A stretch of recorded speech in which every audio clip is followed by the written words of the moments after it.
नमस्कार. आपणा सर्वांचे खूप खूप मनापासून स्वागत आहे. लाडकी बहीण योजनेमध्ये पात्र लाडक्या बहिणी अशा भरपूर आहेत की त्यांची ई-KYC राहिलेली आहे. मग ई-KYC राहिलेल्या या पात्र लाडक्या बहिणी, मग आता या लाडक्या बहिणींना न्याय मिळणार नाही का? या लाडक्या बहिणी योजनेतून आता कायमच्या बाहेर पडणार का? या लाडक्या बहिणींना आता यापुढे कधीच हप्ते मिळणार नाही का लाडकी बहीण योजनेचे? लाडकी बहीण योजनामध्ये या ज्या लाडक्या बहिणी आहेत या पात्र आहेत, परंतु या लाडक्या बहिणी त्यांच्याकडे कागदपत्र नसल्यामुळे त्या ई-KYC करू शकल्या नाही. मग आता ही चूक कोणाची आहे?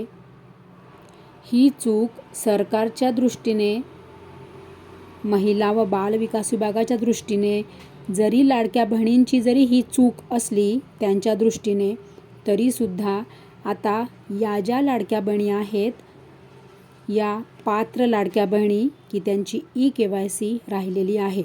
मग आता या लाडक्या बहिणी काय करतील, कुठे जातील? आणि या लाडक्या बहिणींना तर काही झालं तरी न्याय हा मिळालाच पाहिजे. आणि या लाडक्या बहिणींना योजनेमध्ये, महिला व बाल विकास विभागाला या लाडक्या बहिणींना योजनेत घ्यावंच लागेल. या लाडक्या बहिणींसाठी तुम्हाला ही ई-KYCची वेबसाईट पुन्हा सुरू करावीच लागेल. कारण की तुम्ही असे पर्यायच काही आणले नाही. 3 वेळा तुम्ही ई-KYCची वेबसाईट सुरू केली, परंतु त्यामध्ये तुम्ही योग्य ते पर्याय आणलेच नाहीत. तुम्ही जर तसे वेगवेगळे पर्याय आणले असते तर या ज्या 54 लाख लाडक्या बहिणी आहेत की त्यांची आता ई-KYC राहिली आणि त्यांना आता त्यांचे लाभ हे बंद केलेले आहेत. कोणी? महिला व बाल विकास विभागाने. मग आता तुम्ही जर असं म्हटलं तर मी पुन्हा आता या विषयावर दररोज व्हिडिओ आणीन आणि माझ्या सगळ्या लाडक्या बहिणींना की ज्यांची ई-KYC राहिलेली आहे अशा लाडक्या बहिणींना मी पुन्हा जागं करील. आणि या लाडक्या बहिणींना काही झालं तरी न्याय मिळालाच पाहिजे.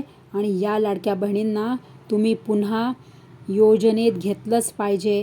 या सगळ्या लाडक्या बहिणींना तुम्ही हप्ते हे दिलेच पाहिजे. कारण की कोणाची चूक आहे? कारण की तुम्ही नियम, अटी, निकष तर तुम्ही लावलेलेच होते. निकषांमध्ये तर या लाडक्या बहिणी बसतातच आहेत. कारण की ही जी योजना तुम्ही सुरू केलेली आहे, ही योजना कोणासाठी आहे? ज्या लाडक्या बहिणी गरजू आहेत, निराधार आहेत, परित्यक्त्या आहेत, विधवा आहेत, एकल आहेत, घटस्फोटित आहेत आणि ज्यांना कोणीही नाही, अशा ज्या लाडक्या बहिणी आहेत, ज्या धुणंभांडी करतात, मोलमजुरी करतात, कष्ट करून पोट भरतात, याच तर खऱ्या लाडक्या बहिणी आहेत. मग अशा लाडक्या बहिणींची ई-KYC राहिलेली आहे. मग आता अशा लाडक्या बहिणींना तुम्हाला महिला व बाल विकास विभागाला न्याय द्यावा लागेल. आणि तुम्हाला लवकरात लवकर सर्व पर्यायांसकट तुम्हाला ई-KYC वेबसाईट पुन्हा सुरू करावीच लागेल.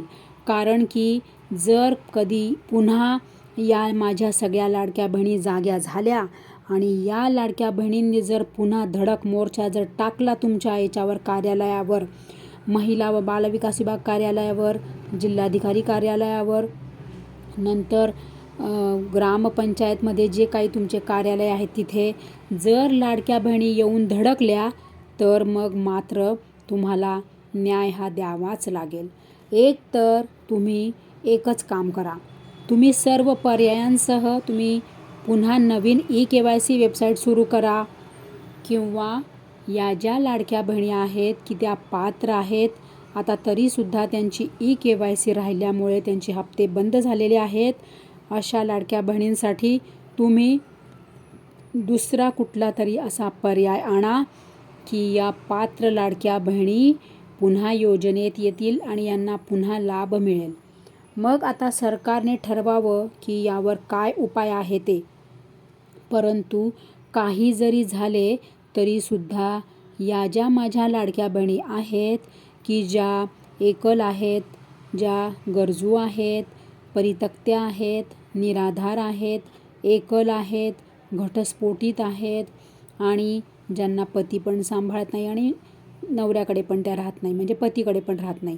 मग अशा लाडक्या बहिणी कसं पोट भरणार? तुमची योजना तर तुम्ही गरिबांसाठी आणली ना. मग या ज्या पात्र लाडक्या बहिणी आहेत यांची KYC राहिलेली आहे आणि या जर योजनेतून बाहेर पडल्या तर मग या पोट कसं भरणार? एक तर तुम्ही योजना कायमची बंद करून टाका किंवा तुम्ही या ज्या माझ्या पात्र लाडक्या बहिणी आहेत ना की त्यांची KYC राहिलेली आहे कागदपत्र नसल्यामुळे, तुम्ही यांना न्याय द्या, यांना पण हप्ते सुरू करा, नाहीतर तुम्ही तुमची योजना बंद करून टाका. हप्ते द्यायचे तर यांना पण द्या, नाही तर सगळ्यांचेच हप्ते बंद करा.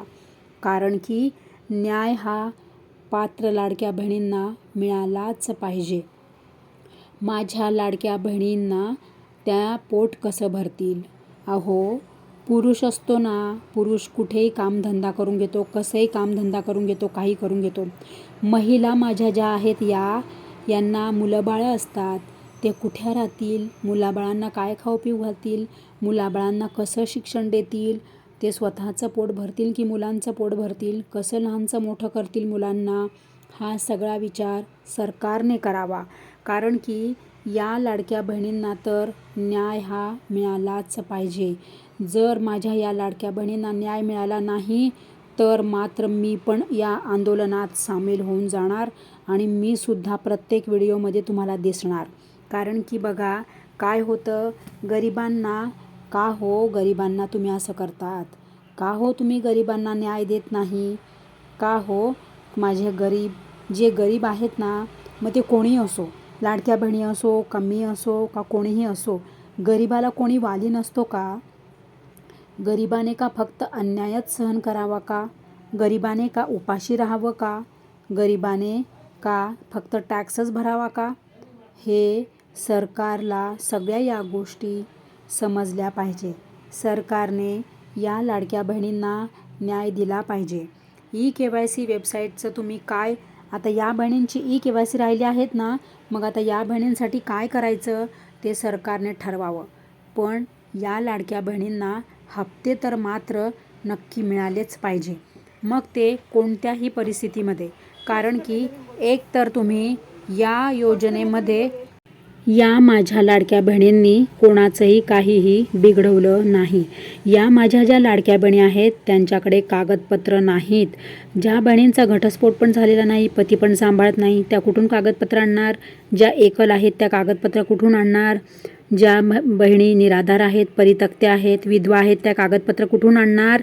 या बहिणींना न्याय मिळालाच पाहिजे. सर्व हप्ते हे मिळालेच पाहिजे.